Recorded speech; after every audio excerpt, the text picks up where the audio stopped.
খোয়াই ত্রিপুরা জেলার তেলিয়ামুড়া থানাধীন রাংখল এলাকার বাসিন্দা বীরবল জামাতিয়া তার কোনো ড্রাইভিং লাইসেন্স না থাকা সত্ত্বেও একটি নাম্বারবিহীন R15 বাইক নিয়ে অসম আগরতলা জাতীয় সড়ক ধরে কোথাও যাচ্ছিল।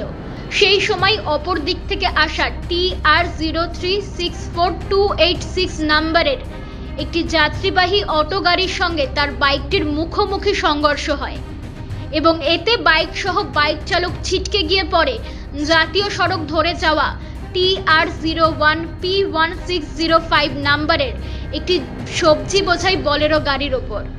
এতে আহত হয় ওই বাইক চালক।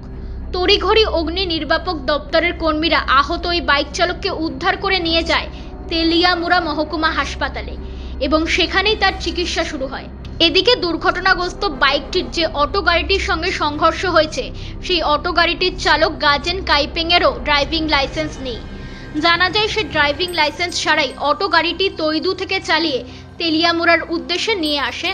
তৎক্ষণাৎ এই ঘটনার খবর পেয়ে ঘটনাস্থলে পৌঁছায় তেলিয়ামুড়া থানার পুলিশ এবং ঘটনাস্থল থেকে দুর্ঘটনাগ্রস্ত বাইকটি সহ ওই অটো গাড়িটি ও সবজি বোঝাই বলেরো গাড়িটি ঘটনাস্থল থেকে নিয়ে আসে তেলিয়ামুড়া থানায়।